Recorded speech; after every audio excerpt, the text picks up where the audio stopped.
Welcome to the Flying Octopus Podcast, offering a new perspective on Red Wings hockey, as well as all the important news from around the NHL. And now, here are your hosts, Tony Wolak, Devin Little, and Evan Sabrin.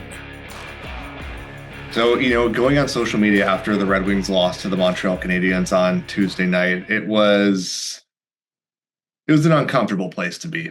Wednesday was more of the same, even into Thursday. But like one thing was consistent. People are unhappy, and I get it. I just like everyone else out there wanted to see the Red Wings, do well this season, make the playoffs, end their drought, just take a step. And it's that opportunity pretty much died on Tuesday night.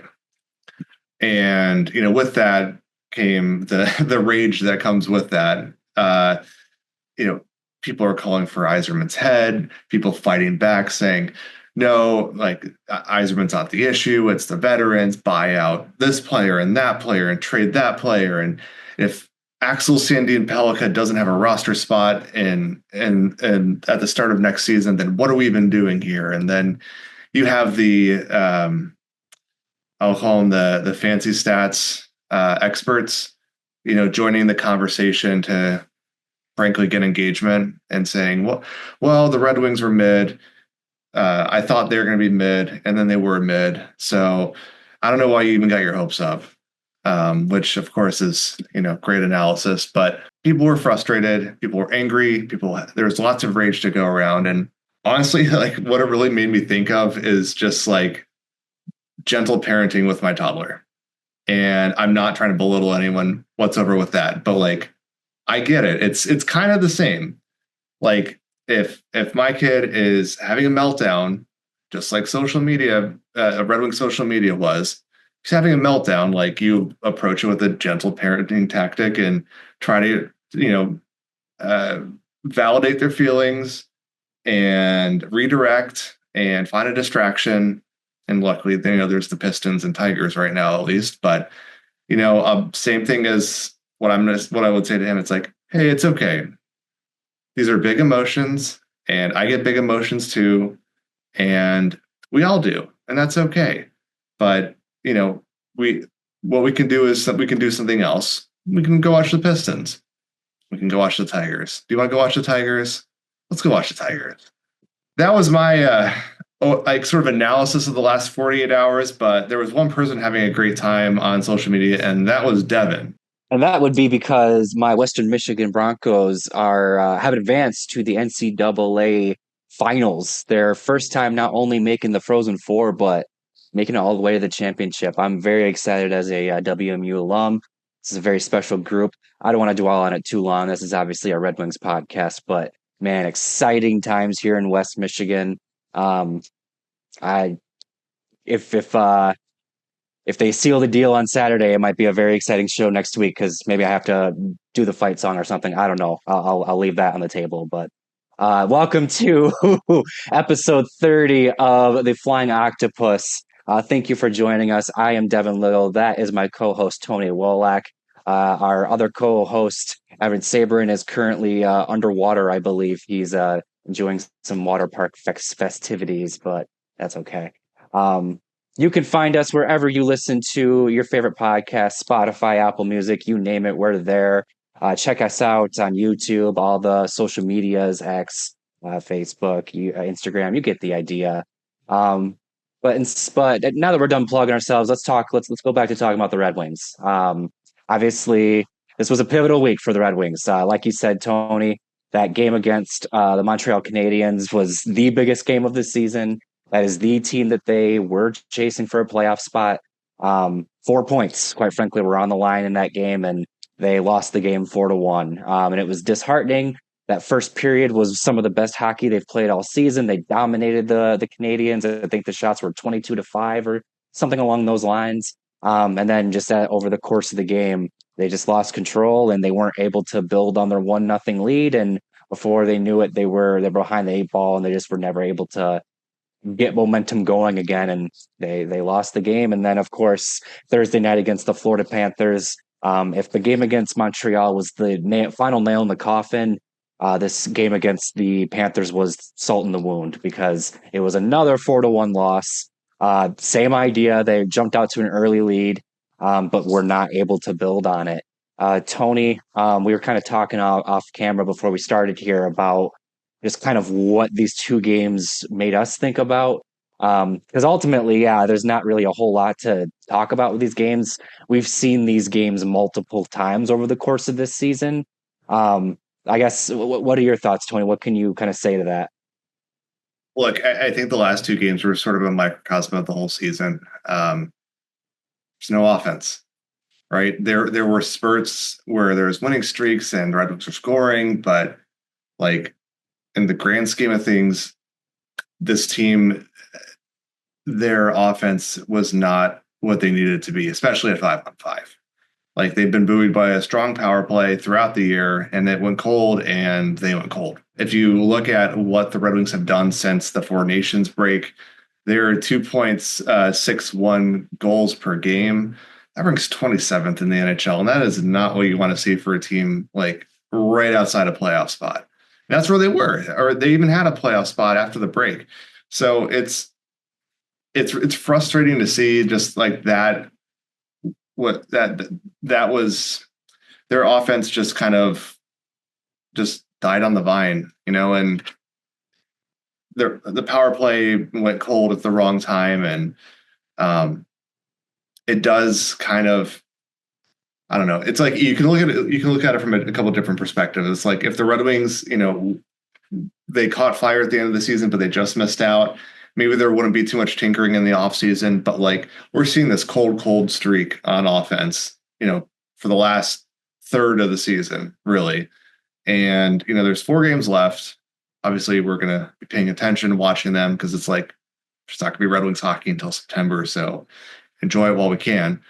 But it does make you think like, well, at least they're on a cold streak at the right time where, you're already thinking about like the offseason and what you want to do. And you see this team and they just they can't generate, offense on a consistent basis. And it does make me think that this will be a focal point of the offseason because, when Todd McClellan and Trent Yawney took over, like they overall, like they did get a little better offensively, but where they're going to end up and like net out at the end of the season, it's still not great. So, I do think there are going to be some significant changes. They're going to need at least 2 top 6 forwards. We'll see if Patrick Kane is one of them. But honestly, like right now, they're missing Andrew Kopp. They missed Elmer Soderblom against Florida, and Eric Gustafson for the second power play unit. So it's not like, Lucas Raymond was out or Dylan Larkin was out or Alex DeBrincat was out. Like they were mostly healthy and they still couldn't score. You can't, run it back with that same group and expect different because we've seen what they can do. Like it's just not up to snuff. So at least for me, the last 2 games were sort of validating, and like, I do think that obviously, offense is the number one priority this offseason. There's definitely a need on defense as well. We'll get to that. There's going to be plenty of offseason analysis coming up. So we'll cover every position, every role, like everything. Don't get me wrong. But I do think like from where the Red Wings were last season and even the year before that and seeing how they, produce offensively this year, there needs to be some major changes because you really can't run it back, like I just said.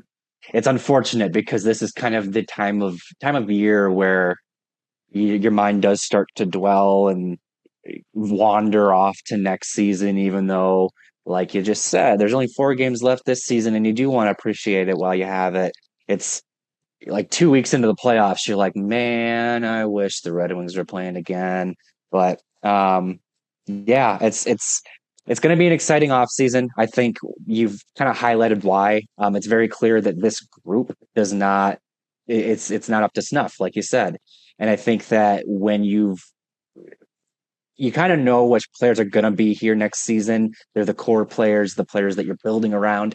But once you've kind of acknowledged that the rest of it doesn't work, there's room for some big changes here. I don't know that the Red Wings are going to go atomic this offseason, but I do think that there's going to be an appetite for a really monumental change in some way, shape, or form.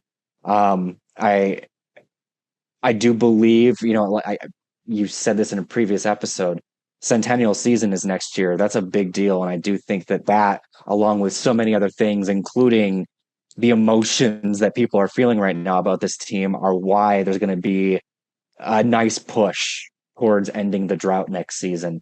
And I do think that begins with the off season and making enough changes around the depth and around um, the non-core pieces that it'll ultimately result in the change that they want to see. And I, like you said, your mind dwells on like what could happen. And like, obviously I am spending time thinking about that since, obviously we both still write for the Hockey Writers with this podcast. We analyze everything when it comes to the Red Wings. And like, if you're looking at the team next season, and specifically at the forward, since we're talking about offense here, like obviously Dylan Larkin has a roster spot. He's the first line center. Lucas Raymond, Alex Brinkat, somewhere in the top 6, depending on how they want to line up that particular game.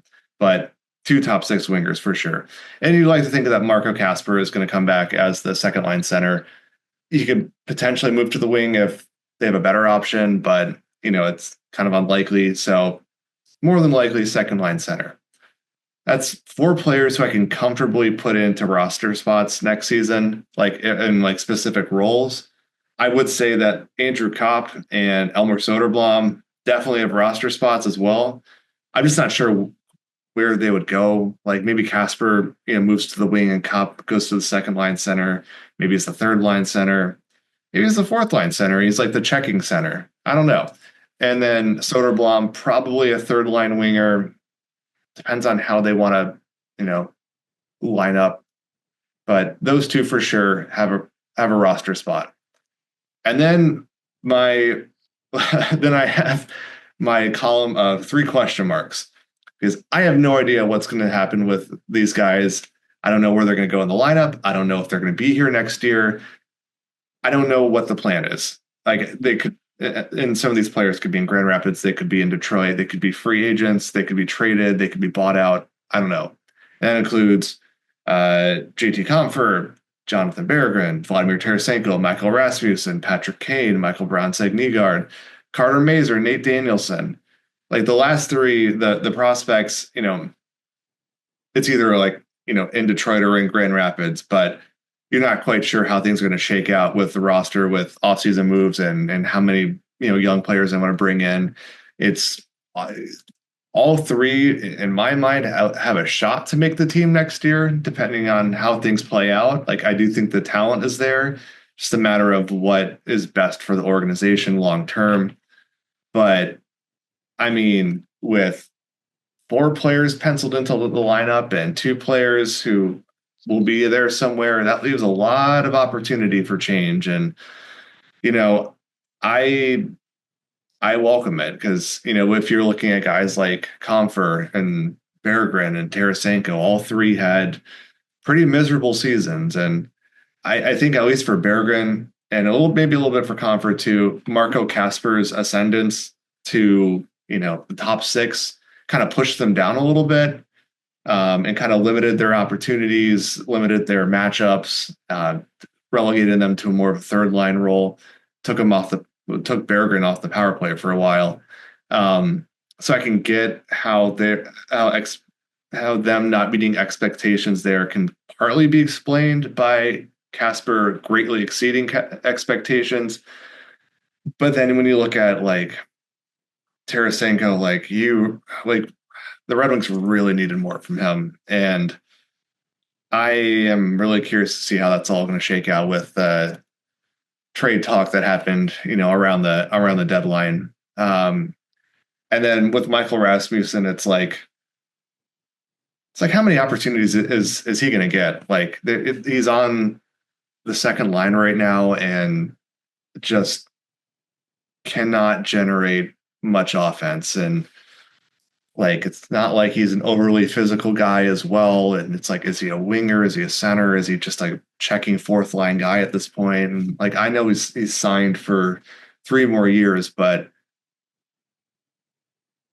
I'm not certain about his future, especially, when his name was brought up in the Dylan Cousins, trade discussions. But yeah, there are a lot of possibilities for this offseason. A lot of people are thinking that the Red Wings are just going to run it back and do the minimum because that's what they've done in the past.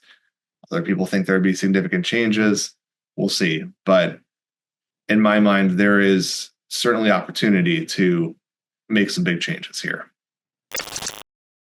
All right, so we're going to shift gears to prospects now. Devin, there are 4 games left in the season, and the Red Wings still have room to call up prospects if they want for some cameos. They had 4 call-ups after the deadline and have not used all of them yet. Are there any players that you want to see, get a game for the Red Wings, or maybe 2? Shai Buium, William Wallinder, Nate Danielson. Any players come to mind as they definitely need to give this guy a shot? It's funny, we're talking about new faces that could be coming into the lineup next season. There's still plenty of opportunity for new faces to enter the lineup this season. Obviously, only 4 games left, but yeah, there's definitely some players in Grand Rapids that I've got my eyes on and kind of would like to see maybe get a shot. In fact, I'm going to name 3. One of them is probably a popular pick out there in terms of players you do want to see, but I'd like to see Sebastian Cossa get a start. Just one. I don't need him to start, the last 4 games or anything like that, but throw him a bone. His one appearance he had this season, it was in relief of Ville Husso, so he didn't even start that game. I think it would be a good little good way to whet his appetite and kind of set the bar for next season and set the tone for next season to give him that one start and kind of give him motivation heading into the off season or heading into the playoffs and then the off season. But I obviously got to put the playoffs first. But and then outside of Costa, 2 forwards do come to mind. I'd like to see Nate Danielson play again, maybe a game or 2. Their top pick in the 2023 draft. Obviously, we're all chomping at the bit to see Axel Sandin-Pellikka play. Well, the Red Wings did pick Nate Danielson before they picked Axel Sandin-Pellikka, so theoretically, or at least there's reason to say that the Red Wings probably think higher of Nate Danielson. So, he's the type of player whose game I think will translate to the NHL very well when he does take that next step. And I think that giving him a game or 2 is a good way to show him what he needs to do to reach that next step. If he wants to claim a roster spot or at least be in the mix for one next season. And then last but not least, kind of the big pleasant surprise from this season, Amadeus Lombardi, the other top 6 center in Grand Rapids this season. You could make the argument this season that he's been better than Nate Danielson, and that's kind of crazy because, again, Nate Danielson was a top 10 pick. Amadeus Lombardi was a 4th round pick. But yeah, Lombardi plays the type of game and provides the type of skills that I think the Red Wings lineup lacks right now. Plays with pace, plays with creativity, has really matured his game since he's joined the Griffins. I think that's kind of what led to his success this season. But his ability to create and play with pace is something that I think would blend in well with the Red Wings. I think of Dylan Larkin when I think of that. And then also just to kind of reward him for taking the steps he took this season. Again, a game or 2, not letting him or not thinking he needs to play down the stretch, but just give him a reward for the steps he took this season and kind of show him what steps he still has to take in the off season. I'll be honest with you. I kind of think that the Red Wings are just going to be conservative and just kind of roll with what they have in terms of their lineup. The Griffins are still battling for playoff seeding, so there's honestly the games in Grand Rapids just kind of mean a little bit more right now. So if you're kind of applying the usual logic of you want players playing meaningful games, they're getting that in Grand Rapids right now. So realistically, I don't know that we'll see a cameo, but If we do, I think that these three players, or those three players, are definitely worth some consideration. I feel like he's flying a little under the radar this season, but Amadeus Lombardi has been really great for the Griffins. Like, I don't think enough attention is being paid to how well he's been playing. He's almost been a point per game player for the Griffins. Like, I know he's missed almost half the season, if you will, but 35 points in 39 games, that's call up worthy. Yeah. I mean, I get the logic, and I certainly understand the whole. All right, just build some chemistry down the stretch in Grand Rapids, get into the playoffs, and like go in there on a high note. I think if of the players you mentioned, the one who you can take out of the lineup to give them a cameo is Kosa, because if you sit him for one game and let Jack Campbell start, or bring up Jan Bednash or Carter Gylander, like you can give them a game and it's fine. And there, hopefully it won't be too much of a drop off in team performance with them gone.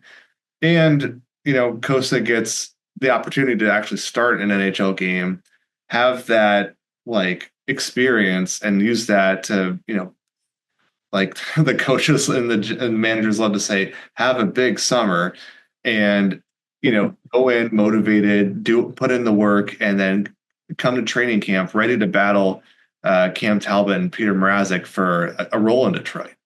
If you're looking at the rest of the schedule, probably the last home game of the season against Dallas is probably your best bet. You want it to be at home, like the right environment, and like the team's going to want to show up for the last home game of the season and not just mail it in. You kind of run that risk with road games, but that's the one player who, when I was thinking about this topic, like if it's going to be anyone who gets a cameo in these last four games, for me, like Kosa is the best, choice. And also it has the greatest potential impact, since he, could be competing for a major role with the Red Wings next season. But, it's not the same as, what we're seeing in other places around the league, like, Montreal getting Ivan Demidov for the last few games in the playoffs. We'll see what happens, but Alexander Nikishin could be going to Carolina for their playoff run. Red Wings don't have that. They don't have, like, we could see Axel Sandy-Pellica and Michael Brown-Sagnegaard come to North America. If their season wraps up, they are down 3-1 in the second round, and the game 5 is on Friday. So, I mean, if they lose, and the Red Wings want to bring them over for the Griffins playoff run, or maybe to get a game with the Red Wings, great. But there's no Demidov coming to the lineup. But that could be something that the Red Wings see next season with Dmitry Buchnelnikov, who frankly has had an excellent age 21 season in the KHL. And, for a while I was kind of like, I could tell that he was sort of like one of those under the radar picks when the Red Wings took him, just because, he had been projected to go much later. And it's like, oh, maybe like, diamond in the rough, and, see how things pan out. And then every season after the Red Wings drafted him, it's like, all right, this guy can play. It's like, well, maybe, people are saying like, maybe he's a one-trick pony. He's got a cannon for a shot. Potentially another Timo Pulkkinen, for those who remember the Detroit's old prospect way back when. But oh no, he's a playmaker. Oh no, he could play in all situations, and his game is translating to the KHL, like the men's league, and not just juniors. So, all right, this guy's the real deal. And just to kind of put that into context, he played 65 games a season and recorded 15 goals, 39 assists for 54 points. For comparison, Kirill Kaprizov of the Minnesota Wild, for his age 21 season, 57 games played, 30 goals, 21 assists, 51 points. Not too different. Like Kaprizov definitely like better in terms of goal scoring, but the fact that they're remotely close gives me confidence that, like, all right, we could have something here, and not just like a tweener NHL AHLer, but like an actual legitimate NHL contributor who could be, with the Red Wings or even the Griffins as soon as the end of next season when his KHL contract expires. But fun fact, looking this up, Kirill Kaprizov and I have the same birthday. I am just much older than him, but I thought that was kind of cool to see. But Devin, I know you're excited about Pichelnikov too. Yeah, Pichelnikov, back when I did my top 25 midseason rankings back in January, Pichelnikov was one of my big jumpers, and I was kind of excited about it when I was rating too. He jumped up from 10 to 4. And it's the best way to describe why is what you said. He proved he could do it against men in the KHL, and the KHL is arguably the second best hockey league in the world. I still have questions about how good Bachelnikov will ultimately be, but I think he's going to be a player, and he's going to have some level of success. And I'm very excited about him. He's going to be one that I feel like you said, just like people are kind of like chomping at the bit to see Axel Semien-Pellikka join the Red Wings or the Griffins late this season. We're going to be talking about Bachelnikov the exact same way next year. And I am looking forward to it because that Kaprizov comparison is exactly why. We've seen what Kaprizov has done for the Minnesota Wild. He's, I think, already the best player in franchise history, which is crazy. No, I don't think Pachelnikov is going to be all that for the Red Wings. That's quite a lofty pedestal to aim at. But if he can be if he can just be a top 6 forward, not even like an elite first line forward like Kaprizov, just a good top 6 forward, that's a hit in the second round for sure. But you definitely hold out hope that he's going to be a little bit more than that. Can you imagine, like, next season, if everything goes well the offseason and it's the centennial year for the Red Wings and they make some splashy offseason moves to legitimately improve their team, and we are at this point in the year next season, the Red Wings are closing in on a playoff berth, and Dmitry Pachelnikov is going to come join the Red Wings for the stretch run and into the playoffs. Maybe a black ace at first, but could potentially be like a great value add for the Red Wings. Like, that's like be a really good ad. Well, yeah. Well, if he does end up signing his ELC with the Red Wings, I hope he does what Demidov does, and he has a nice little bonus tucked into his contract for winning the Conn Smythe Trophy. I thought that was hilarious, but gotta love the moxie on Demidov, or at least his agent, right? Now I want to shift gears a little bit. We talked about some Russian prospects and players that we might expect to see next season. I want to talk about a player we might see next season, but more importantly, his teammate.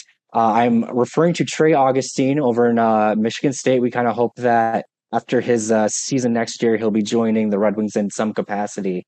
But the news that we want to talk about actually pertains to his teammate, Isaac Howard, who is a former first-round pick of the Tampa Bay Lightning.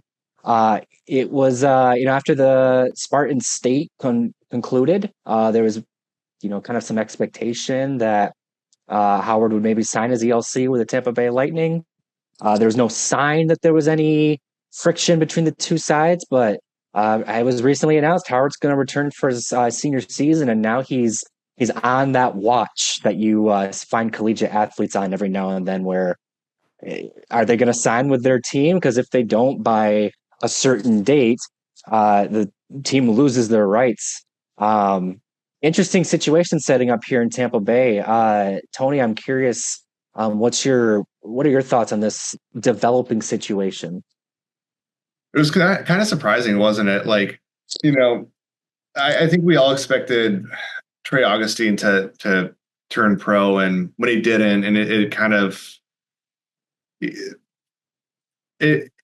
made sense in his case. Like, Kostas still could be in Grand Rapids, that's still a possibility, and like he needs to play. So run it back with Michigan State another year, start all the games pretty much, and get that valuable experience.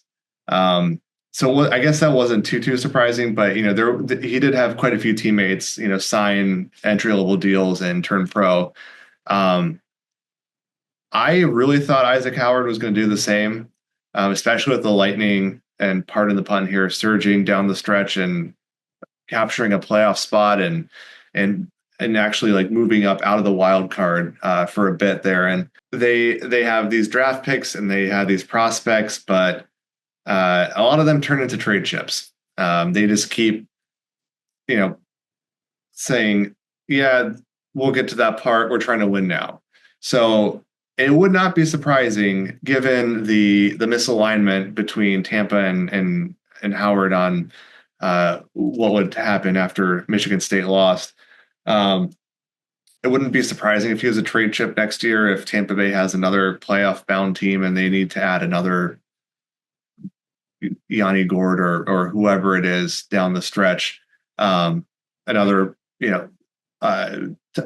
top nine or top nine forward or top four defenseman, and he's the trade chip. It's not a first round pick. It's Isaac Howard.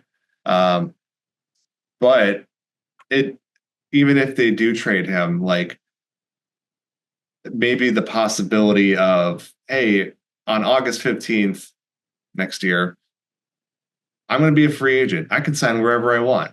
Maybe that would be appealing to someone who's a former first round pick and is a highly talented player, and kind of pick and choose where he wants to go, because not many players do that. Like I think way back when Blake Wheeler did that after he was a first round pick by the Phoenix Coyotes back then, but you don't see that too often. And if he has a stellar year and either him and the Lightning are still on different pages or it's a different team after the trade deadline, it'd be interesting to see. Like he is Augustine's teammate after all.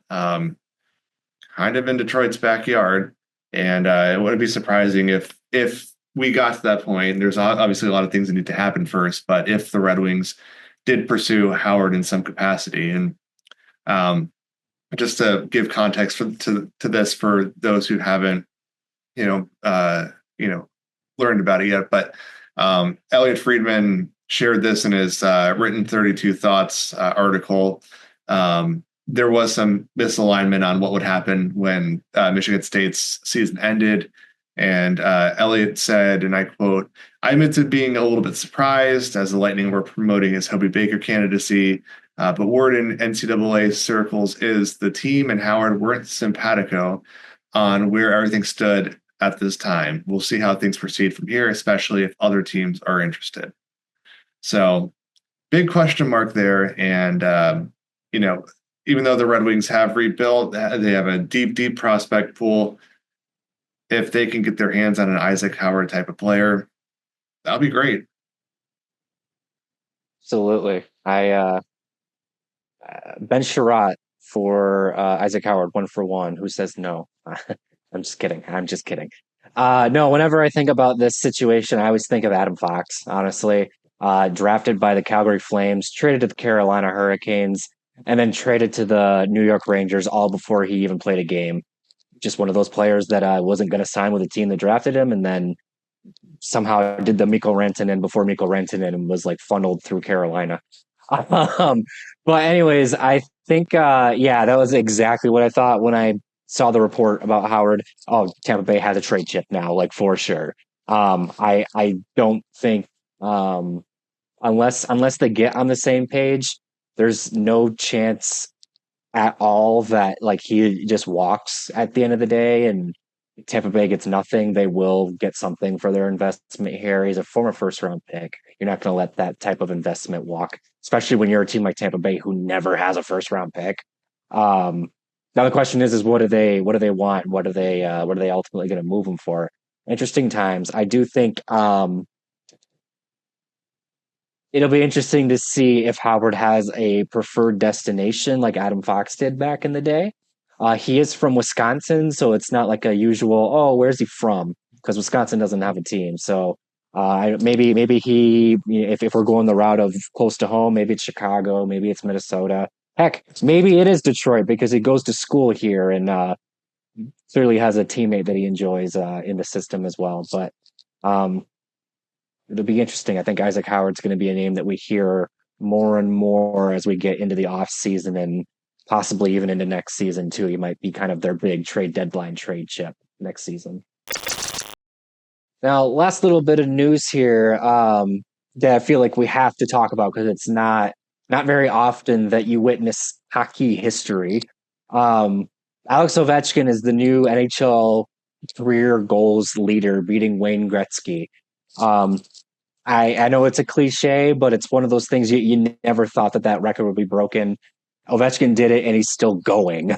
Um, I don't think a thousand's on his mind, but honestly, I think he could do it, and that just speaks to the level of goal scorer he is, and at the age he is, it's incredible. But what's kind of unique about our situation here is that you, Tony, of course, live in the DC area. So you're right in the heart of Ovechkin land. I'm very curious.